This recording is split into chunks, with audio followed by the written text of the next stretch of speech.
everyone makes mistakes, and everyone suffers the consequences justifiably so.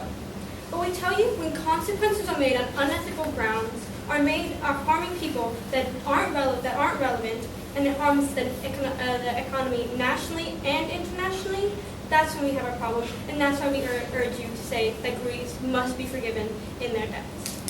So what we would like to define by forgive is we see this as canceling the debt, that the borrower no longer has to make any repayments to the lender on whatever debt has been forgiven.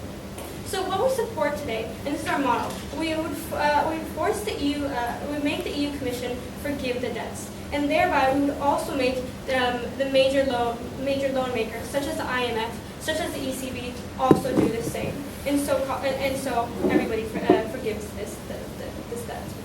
So the burdens that we see on our side, and the reason why, and what we need to prove to win this case, is to show that one, we do improve the situation for the Greek citizens, and two, that we improve the Greek economy, and we also improve the stability of the EU Commission. So we'd also like to clarify our stance. So we're telling you that we're not forgiving every single country's debt. We say that this is exclusive to Greece. Why? Because the repercussions are so great, and we see that they have no chance of fixing themselves, both now in the future and for the Eurozone. On that point? No, thank you. So we also have, to prove our point, we have 3 points to stand. Firstly, the effects on the citizens, and how the ramifications on them are unjustified. Secondly, how we help Greece get back into the economy, and thirdly, how we return the stability and the credibility of the EU Commission. So with that said, I just firstly like to contextualize what we see in the Greek crisis. So first of all, we tell you that they have a huge amount of debt right now, and this has accrued for over 60 years, ever since the Second World War. So we tell you that this problem existed before joining the Eurozone, but this problem was hidden, mostly due to false accounting, and where we say that the Greek hired people to hide the financial problems, so Greece could fulfill the criteria of getting in the Eurozone. So with that said, I'd like to now go into my first argument, and the effects of austerity in a second, sir, on the Greek citizens. Yes. Isn't the very fact that they falsified information to be able to enter the EU the reason for them to pay their debt? So what we tell you here is there's no justified reason to hold the citizens of Greek accountable for their actions. We tell you that's solely based on those. We say that's solely based. We should punish those people who did it instead. So what our thesis here is that the austerity hurts the Greek citizens in a chance for achieving economic prosperity. So, and I have 3 levels of this. And the first one is looking at the status quo and what we mean by austerity and what we see in the Greek society today. So first of all, we tell you that in a system of society, we see that they're raising taxes to increase the government resources so that they can pay off the debts. We see that they're diverging, the resources from other sectors, such as education, such as healthcare, such as investment in infrastructure, as to increase the debt again. And we also see that they're using public resources, such as pension in the cities, and we also see this as a reduced power of labor union. So why is this all taking place? No, thank you. We said it's trying to increase the government money in order to pay off their immense debt that we told you of in the future. So we're telling you that you're taking something from one sector and removing it in order to pay the debt. So how does this affect the Greek citizens, and why is it so bad that we need to forgive them? So we see several ramifications on the people, 3 specifically. Because of the divergence of the resources, we see that people are suffering from the lack of resources. First of all, we tell you they have a long time to wait, for example, for healthcare because of the low budget that we see taking place. Secondly, we see that there's a loss in the educational system. Why? Because we have a lower school budget. We see that schools are cutting down. We also see that there are lower teacher wages, and we see that a lot of teachers have also refused to teach. No, thank you. Because of the countermeasures that we see in the status quo. And thirdly, we also see that they have lower pensions, and we either no pensions or low pensions. So we tell you that there's no fail-safe line to fall back on. No, thank you. And we say that this is something that we can't punish people for. So what we say here, ultimately, is that Greece is exploiting their citizens and taking advantage of them and removing them off their ledgers. We say that we're harming the young people and we're harming the old people. We're harming the present, no thank you, and we're harming the future as well. And we see that the government the government has a role to protect people, and promote people's right for economic development. So last point is my third level. Why do the Greek citizens not deserve it, and why we therefore need to take such extreme measures as to forgive the debt? So here we tell you that the Greek people have been tricked by the government. Why? By reassuring that their economic state is fine and stable, based on the premise of false accounting. We see that the Greek citizens had absolutely no influence over these types of policies or what the actions of these accountants were. They had no way of affecting that through the democratic votes. So in order for opposition to win, they have to prove that the people now and the people in the future, and hold them accountable for what these accountants did in the past. We tell you, in fact, they can't. Why? Because the fault of these accountants cannot be held credible and harm an entire nation and entire future generations as well. We say it's unethical, it's unjustified, and we can't hold them accountable, and that's why we must forgive them on ethical grounds, ladies and gentlemen. So next, I'd also like, in a second, no thank you. Now I'd like to go look at how we can help Greece recover. So I've told you about the psychological reasons why we need to forgive it, but now I'm going to tell you about the economical reasons. So first of all, we tell you that forgiving them will be allowing them to be capable of rebuilding their economy. So why can't they do that in the status quo right now, and even under Team Opposition's model? We tell you that based on these counter models of having austerity, we believe that this economy is harmed too. Why? Because instead of focusing on investing in things to help recover or help develop Greece and helping the citizens, we tell you that they're trying to pay back their debts instead, so that they can get rid of the pressure. We tell you that they can't fix the healthcare, they can't fix the educational, because they're removing sectors from this in order to pay back their debt.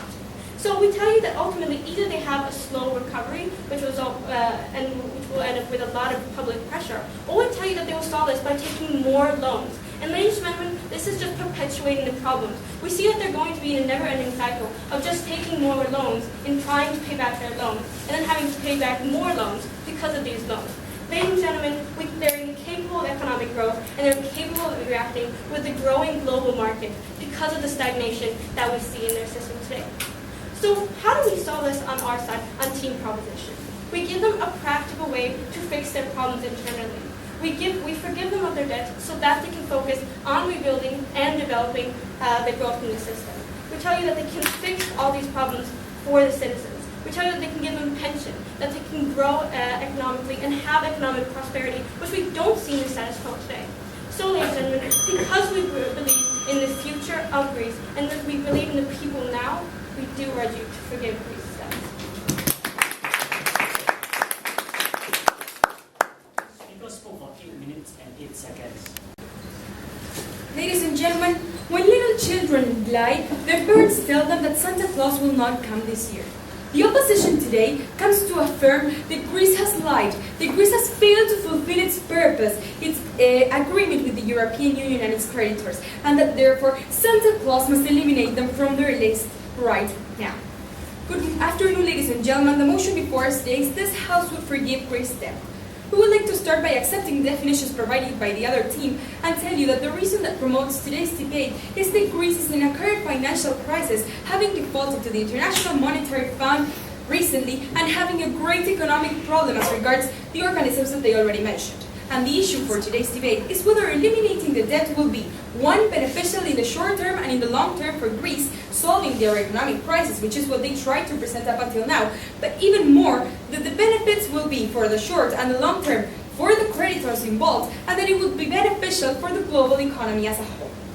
So, in order to attack this case, we're going to develop a three-layered analysis. In our first layer of analysis, we will deal with our argument, the sinking island, in which we will explain to you the short and the long-term benefits of not cancelling the debt to Greece. In a second layer of analysis, we're going to develop our argument, not trip over the same rock twice, in which we're going to explain the same thing as regards the European Union and the creditors. And finally, in our third layer of analysis, we're going to develop that argument of the mirage, in which we're going to explain to you the message that we're actually transmitting to the rest of the global economy. First, I would like to start by refuting the points presented up until now by Team Proposition.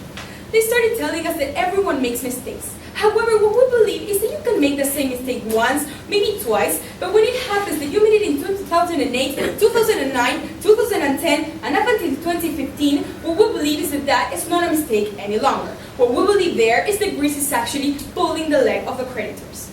They presented to us a model in which they told us that the European Union would forgive and that the other organisms such as the IMF or the ICB would do the same. Therefore, everybody would forgive Greece's debts. However, we have many questions to this. First of all, what would be the reaction of the countries that were actually the ones who put the money there to give it to Greece in order to save them from the financial crisis? We heard nothing as regards this. Second of all, if they are not providing any measure, no regulation, no way, which would be the real incentive for Greece to fulfill, to try to take their economy into life again once they are cancelled the debt? They will have no financing, they will be left alone, and the same problem will still be here. So therefore, we will find no solution once again to the crisis. Finally, they tell us that magically their economy will improve, they will have the money and the stability. However, what they are failing to understand is that the crisis that they have now was actually developed due to the government measures that the current government has taken. The crisis in which they are now might have begun in 2001, when they're not really 2001, but might have begun some years ago. However, it has been increased in 2009 until 2015 due to the government measures that this government took. So therefore, what we find is that we will be financing a system that has proven not to work. Cyprus government has proven that the money they have is not used in a way that serves the economic purpose of Greece. So therefore, when they tell us that the debt will only be cancelled to Greece, we require analysis on why exclusively on Greece, which is in the same condition as many of other countries of not being able to be saved, such as it was in the case of Spain or Portugal some years before. And finally, when they speak about the regulations, what we want to tell you, the current regulations, they tell us that public resources have improved, that for example the budget has been modified and that education was improved, and the pension system too. So first, what we tell you is that if you cancel the debt, as I already said, that you're giving them no incentive. Second, we tell you that even if this was not true, the actual measures are proven to work by what the first speaker told us. So therefore, what we find is there will be no sense at all in forgiving the debt if their country is working so well. Now, and finally they tell us that it is a never-ending cycle in which we first cancel the debt and then that our current system is a never-ending cycle. However, what we tell you is that if we cancel the debt, that is not what is going to happen. That doesn't mean that they are not going to ask for one more debt. That means that they will close this book and open it up. Now yes, moving into the development of our first argument, but first I'll take a point if the proposition has one. Seeing that everything is very clear, I will move into the development of our first argument, that of the impact on Greece. First of all, in the short term, what we tell you as an opposition, is that Greece has actually no money. And that this fault of money, this lack of money, has been led to no money. And that this fault of money, this lack of money, has been led not due to the debt that they have been accumulating, but due to the government policies that had failed to improve their economy.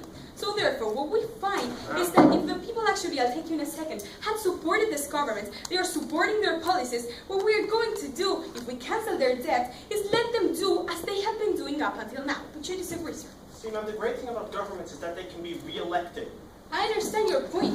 The fact that they can be re-elected does not mean that they will not do the same measures. That even increases even more the problem, as if we have Cyprus re-elected, we will have the same policies, but in a re-elected way. We will be throwing more wood into the fire. So what we have up until now is that Greece has proven that in the case they have money, they spend it however they want, no matter what the consequences are, no matter what budget they have. It doesn't matter if they do not have the money to sustain the measures that they are actually imposing. Why do we say this? First of all, because they lied, as well as in a point of information we stated, to enter the European Union. So therefore we have the first sign of distrust. Second, what we find is that the measures had taken a long time to be applied, like we have seen in the referendum, and that the government ended up doing whatever they wanted. So we find once again a government that just does whatever they choose to do, and don't take into consideration the opinion of the people. So therefore, social concerns are not guaranteed to be fulfilled under their model. Denied. Furthermore, what we find is that there is no guarantee that this government actually applies the money on the social concerns that so worry the proposition. So what we find is that Greece has proven that we cannot trust them. We have given them many chances, ladies and gentlemen, but if we keep on giving them chances, and we give them the big chance of canceling their debt, we would be sinking not only all of the creditors, but also Greece as a whole. Why? Because we are incentivizing the increase of the budget, the increase of the costs, no matter what money they have, which is what they have done up until now in the current state of affairs. So there is when we will have a never-ending cycle, ladies and gentlemen. And that what will lead us to a crisis again, to the same situation that we are currently in. The budget is still not labeled and will not be labeled under their thing. So what we find, ladies and gentlemen, is that Einstein, for example, defined insanity as trying the same thing over and over again and expecting different results. The proposition today is insane. Now, as regards to the European Union, ladies and gentlemen, as I will specify before, they have been proven the distrust on regards to the short-term impacts. Why? Because of the distrust that Greece has provoked on them. We have other ways out, ladies and gentlemen, and one of the main examples is Portugal. They have worked for measures together, they had restructured the debt, and therefore they were economically revitalized in a question of time. We find it that would be unfair that we would only forgive Greece debts when other countries were in the same situation but could get out of crisis. In the long term, what do we have? Greece stakeholders wanted, the European Union stakeholders or creditors wanted to lend less money, therefore we will have an economic recession, whereas the European Union. Why? Because less trust means less money circulates. If we have less money circulation, what we have is an economic impact that is, of course, negative. No money circulations means no trust or reduced trust of those countries. Countries that might probably need the money. The loss of credibility, of course, is not fair. So therefore, we prove to you that it's beneficial for Greece and for the European Union, and it's because of that reason that today, on this side of the House, we will not forgive and forget. Thank you very much. Ladies and gentlemen, I'm the second speaker of Team Proposition, and my argument today primarily will be dealing about the European Union and why the forgiving of Greece's debt will allow the European Union to return on track of the function that it's supposed to do so. But before that, allow me to go through some quick remarks. But first of all, allow me to point out that we have heard no response on our first argument. Why it is about the ethics of the Greek people and why the government and why we should not forgive them purely off of those grounds. We've heard, my first speaker has pointed out that the fact that the Greece government took from its people, took from its people over and over again, without telling them, without informing them, without allowing the people and the individuals a choice. And now that the austerity measures are in place, it continues to take from them and it continues to steal without having any possibility of recovery and without having any possibility of future success. This is exactly the never-ending cycle that they're talking about. All right. Now, what have we actually heard from Team Proposition, right? We've heard a lot about trust and how the government must be trusted, right? Well, first, primarily we agree. We say that the government should be trusted by individuals. No, thank you, sir. And we believe that, therefore, especially after this, especially after Greece has been hit so hard, we believe that they are now capable of actually, or at least we believe that they've been hit hard enough that they can elect a government that can actually make proper decisions. That they can actually, thank you, ma'am. That they can actually choose a government that has the possibility and the transparency that is required for the further development of Greece. We further on continuously state that if we actually forgive these debts, Greece is actually capable of coming out of the economic crisis because it's actually capable of investing in its people. It's capable of investing. It's incapable of investing in its people and its country, instead of focusing its entire mindset on the paying off of debts, in paying off of debts and getting more loans, and paying off more debts and paying off more loans. Right? We believe that the only way out of this cycle, we believe that the only way out of this cycle of perpetuating debt and perpetuating loans and perpetuating more credit and more credit is by giving Greece a fresh start. It's by removing the debt in the first place and by allowing them to actually grow and develop as a nation and an economy. Now, in addition to that, they also continuously stated that the government has continuously made decisions behind the back of the Grecian people, and without the trust of the Greek people. What we can see that the reasoning behind this is that they're saying that the people of Greece are fundamentally incapable of making decisions for their government. Right? We do not believe that this is the case. We believe that the people of Greece are capable of making decisions, and especially, thank you, sir, after a major shock like this, after such terrible economic disparity, after such positive problems, we believe that they are capable of electing a government and that they have the possibility and the possibility to start afresh. In addition to that, we would also like to respond to the fact Why only Greece and not any other nations? My first speaker already mentioned this at the beginning of her speech. We believe that we need to forgive Greece's debt because Greece is in such a bad economic situation and in such a continuous cycle that the only way for it to be able to leave the cycle in the first place is to forgive its debt, is to be able to give it a fresh start, and is to be able to give its people a new chance. Yes, ma'am. Was Spain in a very different situation when the European Union denied rearranging the debt for them? Well, we can see that Spain has actually been able to get out of the situation relatively well, and we believe that Greece is unable to do so, primarily exactly because of the situation that we just described, because of the fact that it has such large debt, because of the fact that it's already accepted the austerity measures, which are fundamentally harming and continuously harming its individuals. Right? No, thank you, ma'am. Allow me to return to its. Allow me to move on to my positive matter. Why this will allow the EU, or European Union, to return to its original purpose, to its original purpose. Okay, 4 reasons. Why?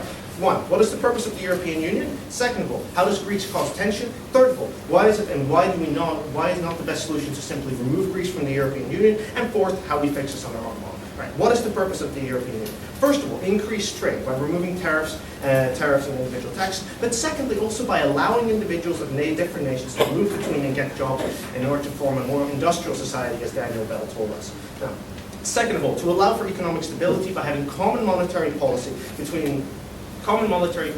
by the benefits of the entire nation, by the use of a Central European Union bank that is not affected by each individual's government fiscal policy. No, thank you, ma'am. And in order to have a common currency in order to help benefit its economic stability. Right? Why does Greece cause tension in the status quo? Right? Greece's economic situation, with its large debt, causes issues. First of all, it causes large-scale fluctuations in the currency, and second of all, it creates a large-scale lack of business confidence, the ability for other individuals to fund, to focus, and to invest in the European Union, individual nations and its state. Because there's a lack of confidence, we can see that there's a general lack of this affects the general economic prosperity of the entire European Union, and we believe that this is an issue. In addition to that, all the other nations are also part of this because it's one union that has all of them in together, and we believe that this causes tension. From that point. Currently. No, thank you, ma'am. Right. So, thirdly, why not just simply remove Greece from the entire European Union in the first place? Right? Okay, first of all, it makes the European Union look weak. If a nation and a system specifically designed to handle economics and handle the economic situations of the world simply drops out Greece, we believe it makes it look weak. Second of all, we believe that its economic and we believe that its economic currency and economic policy are very difficult to separate. And third of all, we believe in the economic integration and skills and different variabilities that Greece is capable of having to the future. Now, first of all, why does the forgiving of the debt actually help the economic situation? Of the entirety of the EU and not only the Greek economy? Right. First of all, we believe that we removed the debt, which will allow the Greek economy to regrow, which my first speaker has already talked about a lot. It allows the Greek economy to reinvest. Thank you, ma'am. It allows the Greek economy to reinvest. It allows the Greek economy to redevelop, and it allows them to break this continuous cycle. So with this, we believe that this will allow to lessen the tension in the European Union at the current state, because of the fact that there is no business confidence is possible to return to the European Union, and we believe we believe that business confidence can return because we can return to some form of economic stability. Right. So we can see that the European Union can therefore continue to grow and develop from an economic perspective, in addition to the fact that Greece is constantly developing from its own possible economy. Right. In addition to that, we still have the services, and the goods and the resources that the Greek economy can provide. That the Greek economy can provide, as well as and the resources that can provide, and we can allow the European Union to return to its possibility of economic stability and economic integration, because of the fact that the Grecian economy can actually reestablish itself. What have we shown in our case today? We have shown you primarily that the European Union is allowed to return to its form of economic stability, and that we can focus on economic stability and integration for the entirety of the European Union. It can only be accomplished by a forgiving of Greece's debt, because this is the only way to remove it from its constant cycle of unemployment and constant debt, and we believe that this is the only way for the people of Greece to actually get what they deserve, and get what they deserve is the only possibility for the individuals of the Greek nation to return to its former glory. And because of this, we beg you to propose. Thank you very much. Speaker spoke for 8 minutes and 7 seconds. We would not push the rock that would start the avalanche. And that's why, good afternoon, ladies and gentlemen, we stand by this phrase and we are here to oppose the motion. So the question to be answered at the end of this debate is whether or not eliminating, cancelling the debt will be 1, beneficial for the short term for Greece and the creditors involved, 2, beneficial in the long term for these same actors, and 3, beneficial for the global economy as a whole. So today, Team Opposition tackled the motion with a 3-layered analysis. In the first layer of analysis, we analyzed the sinking Iceland that dealt with the impact on Greece. Secondly, we pictured a second argument which was not tripping twice in the same rock that highlighted the situation for the European Union.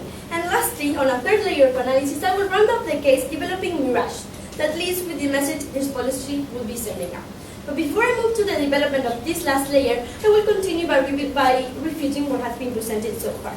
So in terms of the model, they said that the whole debt of Greece would be forgiven.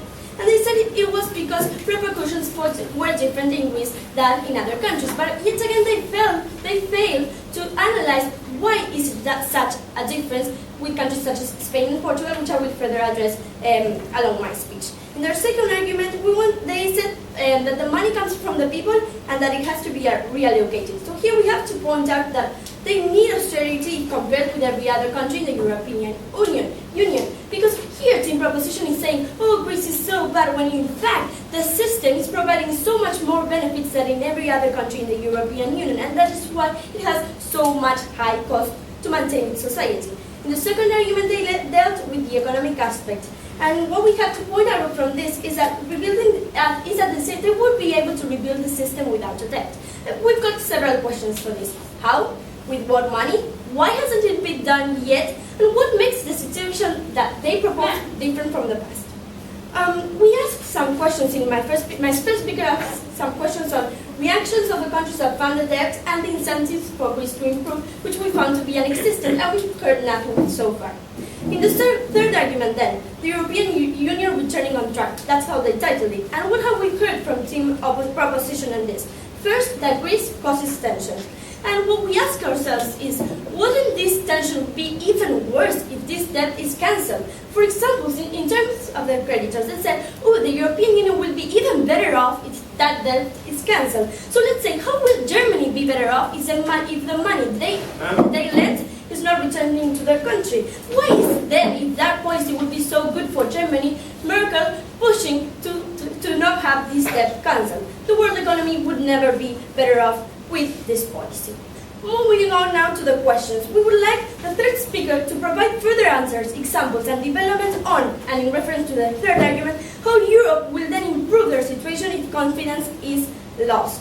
And also to provide us an example of how this has ever worked in reality, which it hasn't. Now, in terms of answers and clarifications, they said we presented no analysis on the ethic issue they presented in their first speakers, and we say, how is this ethic when some countries are being denied the option of getting their debt cancelled, and some others aren't? In that case, if we want to make everything ethic because it affects the country, let me tell you, that's how the system works. If you want it to be perfect, then lend no money and add no interest. Ladies and gentlemen, the system works like this. You have to get money back for what you ask. They also accepted measures, and they said first that they were working, then that they were not, and we were just confused. So we would like further analysis on that. Closing the refutations brings on one more question to the table. To what extent has the Team Proposition complied with the burden of proof, which is, once again, proven benefits for Greece and creditors in the long term, for the short term for these same actors, and for the global economy? Before I go back to our own case, I would like to take a point from Team Proposition if they have one. Considering that everything is extremely clear, we will analyze what we have seen from our side of the House. In the first argument, then, we spoke of the impact for Greece, and we said that it would be 1, losing the incentives, 2, continuing to fail, and most importantly, not solving the problem from the very roots of it. In our second argument, we spoke of the economic global impact, and we spoke about how it would reduce future chances for other countries to borrow, that it would clearly affect the trust in the Eurozone and in the Euro as a coin, and thirdly, that it would reduce the chances of economic exchange. Now, yes, moving into our third argument, which deals with that mirage. What we'll show to you today in this point is that the message, the impact the proposed policy would have in the international sphere is highly detrimental. And why is it so? It is because the situation in the world today is that of an economic crisis, and it has slowed down the growth in the world, especially in Europe. As a reaction to this, we have seen two different kinds of countries. On one side, for example, Spain and Portugal, that have done their homework. They have been asked to put on measures, and they have complied with austerity measures and have reallocated their resources. They have done what they had to do in the response to years and years of wasting money. Was it easy for them? No. Did they do it? Yes, they did. The second group of countries does include Greece, that has miserably failed to comply with the requirements and yet taken advantage of what the European Union and the Eurozone meant to this little island in the middle of Europe. So if the debt is cancelled, what we will see is that countries like Greece get it the way they want it, and that countries who have people who have worked extremely hard to comply to the situation that they are living in are betrayed as their own debt was never cancelled. But even if, ladies and gentlemen, I'll give you a second. Even if we were to dismiss completely the effort of the Spanish people to achieve the well-being they are trying to, we shall also consider that those countries were in the same situation as Greece, which I will do after I take your point.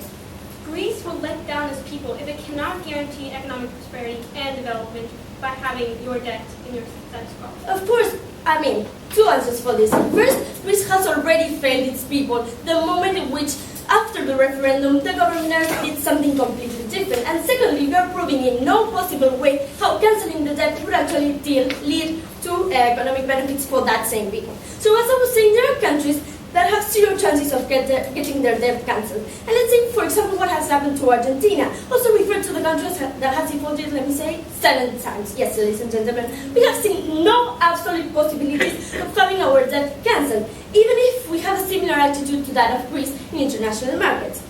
So this policy will also be setting a precedent for countries who haven't, in any point, gotten into debt to do so freely and not compromising, clearly being detrimental for the system. To sum up, therefore, what we see in this argument is that there are 3 types of countries in the international market that will be highly detrimental.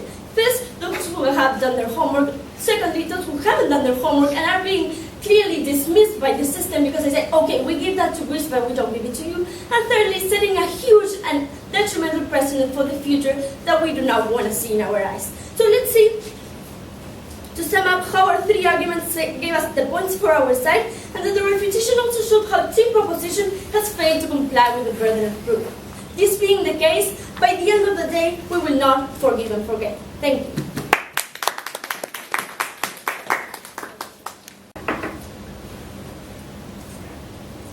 The major problem with opposition's case today is that they do not see what Greece has fallen into. Austerity measures, continuous chilled talks on the international platform have led nowhere, only entrenched Greece into a situation where it's right now and out of which it basically cannot get, regardless of how hard it fights. Therefore, forgiveness remains one of the way to be able to start and restart reviving the Greek economy. Otherwise, we're failing the euro because we're not allowing other countries to benefit from the diverse economy euro provides, and we're failing the Greek people, one of the main reasons the eurozone and the euro exist. 3 questions I'll be asking and answering in my speech. First, what do we do for the Greek people? Second, what do we do for the Greek economy? And finally, what do we do for the eurozone? So on to the first point. What do we do for the Greek people? Now we told you that OP is jeopardizing the wrong people. Decades ago, when Greece joined the Eurozone, it was able to take loans from the ECB, the IMF, and the European Commission, and flippantly took loans from them. But gradually, it's got into the situation where it's today. But right now, the austerity measures and the situation Greece is in right now is punishing the wrong people, the unemployed and the poor who cannot take out money, not holding the politicians accountable for what they're doing. Increased austerity measures and increased measures of the status quo will not help Greece in any way. It will in no way incentivize politicians to change their reform. It will in no way incentivize politicians to change accountability and change the culture of the people. Austerity measures are only fueling extremism, which does the complete opposite. We need to start and restart talks, and restart it with forgiveness. What were their responses to this? Well, they tell us that Greece has constantly been making mistakes and, why should we let them out? But we tell you that Greece made a mistake until the crisis came in 2008. Then came a crash. But since then, talks have been frozen due to antagonism caused between the Greek ministers and those of the European Commission, such as Germany, such as France. And now we need to get out of this stalemate to be able to get somewhere. And we only do this by starting and forgiving Greece. So even if these people made a mistake, you're not holding the politicians who actually were in Greece at that time accountable. You're only stalemating talks that hurt the very people that were not in this problem. Next thing they tell us, that there's no incentive for Greece not to get back. They can just take other loans and things like that. We tell you that Greece has made a mistake in the borrowing, Greece has been punished, and Greece can in a punishment that Greece cannot get out of right now, and Greece has learned its lesson. The people know the result of such repercussions. The people know the result of such a recession, and we do not think that they want to be entrenched in the situation here today. That is why they will get out. No, thank you. So the point of the people, we take it. And the second question, what do we do for the Greek economy? Now, their big problem is, what about the lenders who now lose money? What about the other people around in the Eurozone? What legitimacy do we have to do for them? So several responses to this. Firstly, we tell you that the countries surrounding do not have the economic repercussion like Greece has. They don't have banks close in waiting. They don't have people not being able to take out money to be able to sustain the regular lifestyles. Greece's economical situation is so much worse than that of the other countries in the European Commission and in the Eurozone. This is why it's so important that economies in the Eurozone, rely on the diverse nature of each other and help those that are suffering to get out. Otherwise, we see that the European Union cannot reap the benefits surrounding it. Second response. By forgiving Greece, we're actually starting a new wave of hope for the harmony within the Eurozone, which is seriously hampered by the situation Greece has been gone and entrenched in due to the austerity measures on their side. Because for 5 years, talks between other nations and Greece haven't been working. They've only increased the tension. This tension needs dissolving, and we will do so by making a first step towards forgiveness. Third response. The leading countries aren't doing actually anything effective by demanding austerity measures because they aren't targeting the heart of the problem in Greece. They need to, firstly, hold the politicians accountable, and secondly, focus on changing the culture of the Greek people so they accept higher taxes, so they accept lower pension pays, and so they accept working harder in their everyday to be able to get their economy out. That is what we did with Spain. But with Greece, all these austerity measures lead to one thing: the election of extremist parties, the election of Syriza parties that only further stalemate these talks and that further entrench the European Union intention. That is the problem. That is why we need to start forgiving. And this can only be done this cannot be done by continuing austerity measures. Because like I said, you're not targeting the heart of the problem, you're rather helping the Greek people to further entrench themselves. Fourth point, yes. If you want to help the people, we should base ourselves on a trustable mechanism. Can you please tell us one example in which this has already worked? Right, we would very much like to base ourselves on a trust mechanism. But in Greece right now, the problem is there is no way of getting it without forgiveness. There's such a stalemate that they're not getting out. We would love to do the same thing we did with Spain. We would love to do the same thing we did with Portugal. But the problem is that Greece is different. And austerity measures aren't having the same effect. That is why we need to take a different route. Austerity measures have entrenched them. That is why we need to restart. We restart by forgiving them. Then further to respond then, we tell you that the European Central Bank and the International Monetary Fund and the European Commission themselves made mistakes by lending money to Greece in the excess amounts they were doing. They didn't fulfill their rigorous checks to truly scrutinize the procedures of Greece government spending. And the lenders then, making these mistakes, undermine their very legitimacy to be able to take back these debts in the first place. We do not think that the Greek problem is inherently a problem of Greece. It's been a problem of the spending and borrowing of the creditors, of the IMF, and of the ECB. That is also one thing why the Greek problem is so different. Now, what did we hear to responses to our second substantive about how we revive the economy by actually starting to forgive? Well, they tell us that Greece will, now ask for even more loans because, now the economy is done. But we say then it's up to the creditors to, as much as Greece, take care of the situation and ensure that the way they lend money is as rational as the way Greece spends money. The lenders now realize that they lended too much to Greece, and the measures have since been taken and measures have since been put into place in the Eurozone to curtail the way the amount monetary institutions in the Eurozone are able to lend money to countries such as Greece and others. So even if they ask, even if Greece asks money further, we already have measures in place that have been put after this recession, that have been put into the Eurozone that we need to make use of, but we cannot because the stalemate just increased the tension. And then they talk about how there were other countries like Spain that got out of the crisis. But we tell you that they did it because their people were able to change their idea of government spending. So were the politicians, so were the people within the city. They accepted higher taxes and lower pensions. But they did so because they had access to information provided by politicians about government spending. Because they weren't pushed down by austerity measures that developed antagonism between them and the European Commission and other countries. That is why we think that Greece is only being entrenched further and further in this current statement. But to the final, very small point. What do we do for the Eurozone? Now they ask us, why won't other countries now, flippantly borrow? But we say that the significance here is the difference between the Greek problem and that of other countries. Greece is quite literally stuck without prospects of getting out. The other nations weren't. Spain wasn't. Portugal wasn't. Secondly, the people of Greece are profanely affected by these austerity measures. Spain and Portugal were not as profanely affected by the austerity measures to the level that they weren't able to take out money from banks, that they weren't able to have public institutions working. That is why the Greek people are suffering so much, and that is why they deserve forgiveness. And finally, we tell you that if we forgive the Greek, if we allow them to enter the economy and provide EU with a diversified economy, even the creditors will benefit, because even they will be able to take part in the cash flow that is now hampered. So because we don't punish the wrong people, because we actually tackle the heart of the problem, and because we freeze-thaw the tensions right now. Go with opposition. Speakers spoke for 6 minutes. Judges ready? Side proposition has presented us with a case with mere ends and no paths, with simple finalizes and no way to get there, without any explanations. And this is what we have demanded constantly throughout our debate, without receiving a single one. Good afternoon, ladies and gentlemen. This House will forgive Greece's debt. So, what did side proposition have to prove today in order to win this debate? 3 main points. First of all, that this would be beneficial in the short term for Greece and its creditors. Second of all, that would be beneficial for the same reasons in the long term. And third of all, that this would be beneficial for the global economy as a whole. So what the proposition did today was just skip all the important facts and tell us why their method would change these things, simply giving us the final reason that yes, we'll provide them with stability and all these other things, which I will continue to expand on later on in my speech. So let's begin with the clarifications necessary for this debate. First of all, they never told us how actually forgiving them would lead to recovery.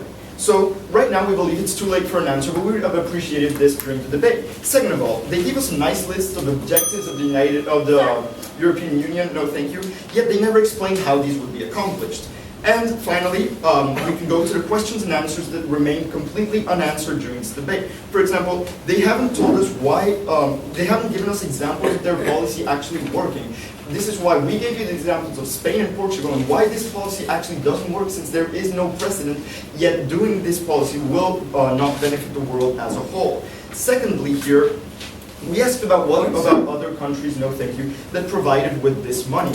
Well, they told us, well, these are not in the same economic conditions. Okay, maybe not Germany, which, by the way, shouldn't pay for the price of what Greece is doing. But we talked about Spain. Is Spain in the same conditions as Germany? Absolutely not. It is not in good financial conditions, yet it is one of the main funders of Greece right now to try to bail them out of this economic conditions they're in right now. No, thank you. Therefore, we believe this is a valid example from side opposition. So moving on to the first point of clash, which is fool me once, shame on me, fool me twice, shame on you. So they told us on this side that they would basically forgive and forget. So they even used the words, everyone makes mistakes. Now what's the problem to this? They also told us this would be exclusive to Greece because of the drastic conditions they're in. So what stops this from happening to another country? What happens to another country who will fall in the same conditions maybe 100 years, maybe 50 years from now? What happens here? Will we say the same thing? Well, it was exclusive to this country. Well, no, we don't not believe this is a justifiable explanation. Secondly, they told us that the falsification of this information to enter the European Union was a mere mistake. Now, only the accountants knew. So we have a few answers for this. First of all, we tell you, no, this is not a mere mistake, because this is forgery, and it shouldn't be considered a small insult. No, thank you. Even though the population didn't know about this, and even if this were the case that it were a small mistake, it worsens the setting of a precedent in which we actually forgive the debt. So, second answer for this is that the proposition is seeing this as an absolutely black and white problem, a one-dimensional problem, which they say it's about the ethics of forgiving. And what's the problem here? It goes much, much deeper than this, and into a much more complex and intricate situation, in which they're ignoring the fact that Greece's economy is intricately connected to the rest of Europe and to the rest of the world. Therefore, the collapsing of Greece's economy will take down many others with it. No, thank you. Which I will continue on to expand further up in the case. So, once again, we won't accept falling for the same triggers we have told you about in our previous speeches, because there's absolutely no reason for this to happen again and to repeat itself. Why is this? Because this leads us to the next point, that they're absolutely ignoring precedent of unpaid debt. And this goes on to the second point of clash, which is incentive. But before going there, we hope we'll be able to take a point from proposition. Okay, continuing. Second point of clash, which was incentive as well mixed with why things would change. So, firstly, it's convenient that the proposition only gave us ends and not paths, once again. And why do I say this? Because actually they told us that this would allow for the Greek economy to regrow, reinvest, and create stability. So, okay, great. But what's the problem? This won't happen. So on side proposition, we have a past to base ourselves on, while the proposition has absolutely no fundament to predict the future, which will also be talked about in the third point of clash, which is a case on hopes. So, why is it that this won't happen? What is the explanation for this? Well, it won't happen because there is, once again, no incentive for change. There's no debt to be paid off. Therefore, why would the Greeks pay it off? Because there's no longer, I'll take you in a second, there's no longer the constant threat of Greece leaving the European Union due to the huge amount of debt it has. Therefore, why pay the debt when it's safe at home? Yes? People will require change and incentivize change because they don't want to be punished and they don't want to live in an economic crisis in Greece. Yeah, that's great. Of course, we all never want to be punished. Of course, we won't want things to happen again. But once again, we're basing ourselves on a past that has repeatedly happened. It's hard to explain, but yet, in our previous speeches, we told you about 2011, 2008, and all these other crises that Greece repeatedly did the same thing again and again, not paying debts and yet borrowing money once and once again. So, why is this that this won't happen? Because they won't have the incentive to do so. There's no incentive to change yet, because they have no debt left to pay off. Once again, they talked about new regulations about paying Greece, giving them money. Okay, what's the problem here? Once again, what if Greece denies these conditions? What if Greece suddenly says, just like it happened recently, well, no, we won't accept these conditions. We don't want to apply these measures that our funders are actually proposing. Well, the rest of Europe has no choice. Why not? Because more than one economy tumbles. And having this debt is the motive for the change. And this is what we're defending on side opposition. Having the debt leads Greece itself to have the motivation to change. Otherwise, it has no leverage, and otherwise, the rest of Europe will simply lend it because they do not want to go down with Greece itself. Therefore, moving on to the third point of clash, which is basically summing up what we have said throughout our speeches. Proposition has nothing to base itself on. This point of clash is called a case based on hopes, because they told us lots of things on proposition that they could never defend. For example, firstly, hopefully the people will elect a transparent government. Secondly, a government that can fix things. Well, no, on side opposition, we do not believe things happen this well. We do not believe that things happen so smoothly. Yet on side proposition, they're basing themselves on a utopia in which the government is always the correct one elected, and the government will always do the best for the people. Yet this is not what happens, and this is what we're defending on side proposition with a precedent to base ourselves on. Please. Don't you think forgiveness will at least lead to election of less extremist parties that are open to talk? I understand your point, but once again, forgiveness. What is the point in forgiveness when there's no more leverage on the side of Europe for them to pay the debt itself? With forgiveness, Greece will no longer have to pay this debt. So, what is it that we have proven throughout our case in our three main arguments? We have proven our burden and how the proposition has not proven theirs. In our first argument called the sinking island, we showed you how we dealt with the short and long-term consequences on Greece if this were to be forgiven. So we showed that they would be taking down Greece, its creditors, and the rest of the economies intricately connected to it. Second argument that was called there are two sides to the coin. We showed you how this dealt with the short and long-term consequences to the European Union and how, once again, they were all connected. In our third argument, which was mirages, we showed that the message sent to international community is actually disastrous, that this sets a terrible precedent and stops nothing from this happening once and once again. This betrays the people's effort of other countries such as Spain and Portugal, which worked extremely hard to be able to pay these debts, and yet, once again, we'll see Greece simply be forgiven. So, it is for all these reasons that at the end of the day, we believe the proposition has not proven their burden in the minimum part. So, we believe that we will not forgive and forget. Thank you.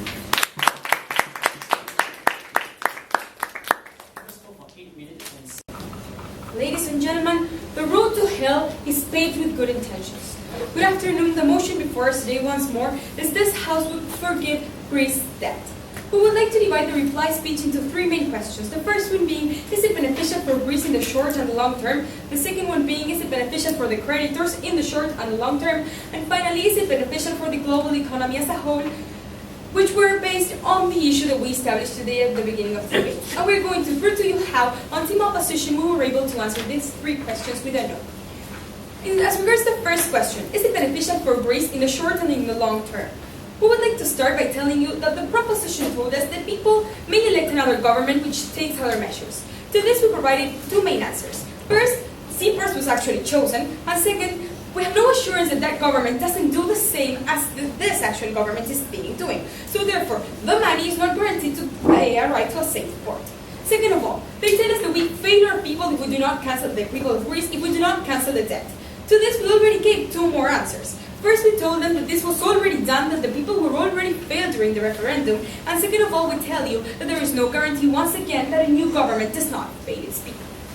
Finally, when they tell us to help the people, what we tell you is that these people, on the one side they present to us, they have been helped with the measures such as the educational improvements or the pension improvements, and that these measures were fine with them. However, then, throughout the case we hear that these measures were actually harming the people of Greece, and therefore we find a contradiction of their case.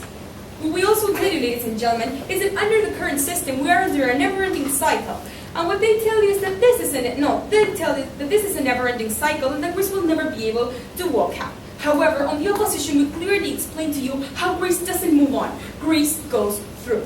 When we speak about the opposition in this debate, we presented to you our argument the sinking island, and when we explain how there is no guarantee that the money goes to the people, how the crisis may still remain if we cancel the debt, and how canceling their debt, when we come to the agreement of helping the people, is not beneficial. Why? Because we will give the government no incentive to apply the measures to help the people. We will give the government no obligation to help its people, so therefore what we believe is that we are giving them more detriments. What we also tell you is that for Greece, debt doesn't work like for many other countries. For Greece, debt actually works for getting one and moving on to the other, which is what we have been proving that has happened throughout the last years. So therefore, of course, ladies and gentlemen, it is not beneficial for Greece. When we move on to the European Union part, what they tell us is that the European Union will bring credibility, will gain stability and integration. And they can only accomplish this by canceling the debt. However, what we tell you as regards this is that mistrust on Greece clearly shows that the trust that has failed on Greece clearly shows that there is no credibility, that it leads to no stability, and that finally will lead to no integration. So therefore, what we find is that no tensions will be released as they present to you. Tensions will be increased, and we heard no answer as regards what happens with the creditors and the institutions who will just not get their money back, such as Germany. So they are the ones who are actually failing the euro. However, on our side of the house, with our argument not trip over the same rock twice, we presented to you how there is no worse blind than that who does not want to see, and how really the solution for this is not to forgive Greece once again, even in a greater level. We presented to you the payback of having this measure. We presented to you how the impact would be dragging everyone with Greece to hell, and how the loss of credibility on the European Union would of course not result in positive benefits for them. Finally, in our third question, what we find is that they told us that to the part of the Precedent, they gave no response, and to the betrayal too, ladies and gentlemen. What about the countries who asked for other solutions? What about the resentment this will generate? We heard no responses regards this. However, we presented our argument mirage, in which we clearly explained how we should not, how the message is totally detrimental, and how the one who breaks is the one who pays. So because we proved to you that it is not beneficial for Greece, neither the creditors in the short and long term, and because it is not beneficial for the global economy, it is that today we will not forgive and forget. Thank you. Because over 4 minutes and very clear. We told you that the IMF, the ECB, and the European Union would write off all their debts. We said no money would be needed for this as well. So in my reply speech today, I'd like to look at ultimately three questions and why we won this debate. So firstly, do we have an ethical right? Secondly, does Greece's economy, power, and their expenditure increase? And secondly, how is the other world affected? And these are also ultimately our burdens to prove in this debate. So on the first question, do we have an ethical right? We both believe in this debate on rightful consequences. And we believe on team proposition, we can only have consequences if it's delivered under ethical standards. Our first entire argument was how these citizens do not deserve the situation that they're in the status quo. We told you how they had no active choice in rigging their counting. We told you that most of them are suffering. Most people that are suffering aren't even alive right now. And we also told you that they're suffering because of the austerity measures that we see on team opposition today. We told you how it harms their education, how it harms their prosperity, how it harms their health care, and it harms their rights. And we told you also here that people are unjustly punished. We're telling you that you're harming the unemployed, you're harming the young, and you're harming the future generations. We've also heard very little responses, which we're quite disappointed to, because we told you down the line that actually it's not a problem that's inherent to Greece. We tell you there's a lot of people that had a matter in this, and therefore we have no ethical reasons to punish the people in Greece today. Their side does nothing to see this. So, second question. Does Greece's economy prosper? Here, down the line, we told you that we want to change the mindset of Greece from rather having to spend their money on debts to focusing on redevelopment and development of their situation. We also analyzed this in the short term. In the short term, we told you how the government can now focus on instead of focusing on loans as team opposition, instead how they can focus on improving public services for the people, improving private investment, and giving the people opportunities to economic prosperity. So yes, ladies and gentlemen, in the short term, we do help them because we can allow the government to not focus on the loans, but rather to help their people. In the long term, we also help them. We allow Greece to have a chance of economic development and interacting with the global community.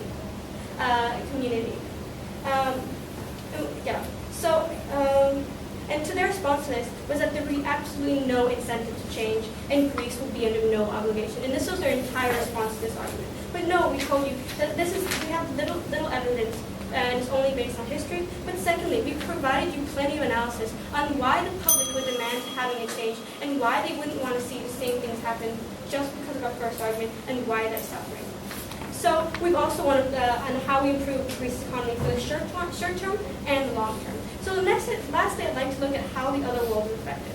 And Op's major case was what the messages transmitted to the other countries. We had several responses. First of all, we told you that, in effect, the situation is so bad that no countermeasures have worked so far, and that's why we must go to such extremes to forgive the Greek debt. We also told you that the Greek situation is unique, and the austerity is hurting the Greek internally. But we also told you how this affects the other world, and even team opposition agreed that if Greece goes down, so does the rest of the world. And we had an entire third argument that has little refutation on why we need to uphold the values of why we have the EU Commission and why we have the Eurozone, to have faith in this body and to promote economic trade. So because we see Greece in a short term and long term, and because we protect the people in the present and for future generations, please forgive Greece's debt.